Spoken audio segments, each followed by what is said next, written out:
Hey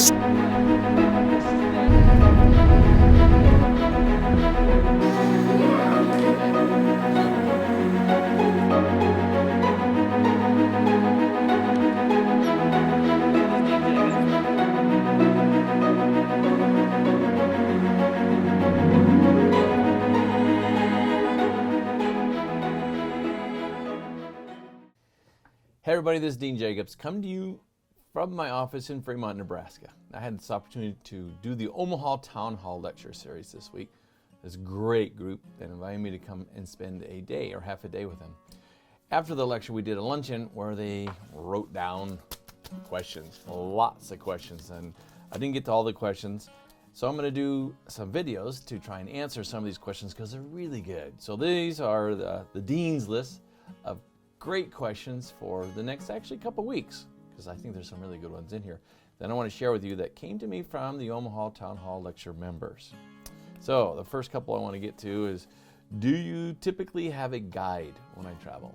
So that's a good question. It all depends on where I'm at. Generally, I don't, because I use a guidebook, such as A Lonely Planet or Footprints or something like that, that gives me access to information, maps, places to stay, recommendations and places to stay and things like that. So, whenever I can avoid or eliminate the need for a guide, I do that. But sometimes you need them in order to connect with indigenous cultures or people that don't speak your language that you want to get a deeper or have a deeper experience with or have a deeper appreciation of. So generally not, but I do when the priority and the merit warrants it.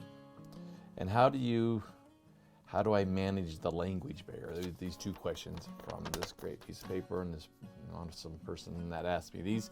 How do I manage the language barrier? Well, that's a good question because, sometimes I jokingly like to say I barely speak English, it seems like part of the time. But there are different ways to communicate. Nonverbal communications, smiles and things like that. And I always bring photos with me of my home here in Nebraska. This is my mom. This is my mom's dog. These are the cornfields in Nebraska and things like that, and places that I've been around the world as a way to connect, because even though it's not a spoken language, it's still a form of communication. That visual communication helps them appreciate who I am and where I've been. And then I always learn how to say hello and thank you in the language of the people where I am visiting. And I always say hi first because I know I look different, I sound different than them, and I'm trying to do everything I'm possible to melt down that barrier, what keeps us separate. So those are two great questions from the same person from the Omaha Town Hall Lecture. I just want to give those guys a great shout out again because it was an incredible experience for me, and I got to meet wonderful, wonderful people who have a big commitment to living big and dreaming tall. And those are the kind of people that I want to hang out for a window of time. People who are committed to having a healthy community right here in Omaha, Nebraska. So tune in soon again. We'll have some more questions answered for you from the Omaha Town Hall Lecture, but we start with some of these great ones, okay? Thanks. So this is Dean Jacobs reminding you to check your compass because you never know where you might go when you explore with Dean, because we are here to blow up the box, live big, dream tall. You guys have a great night.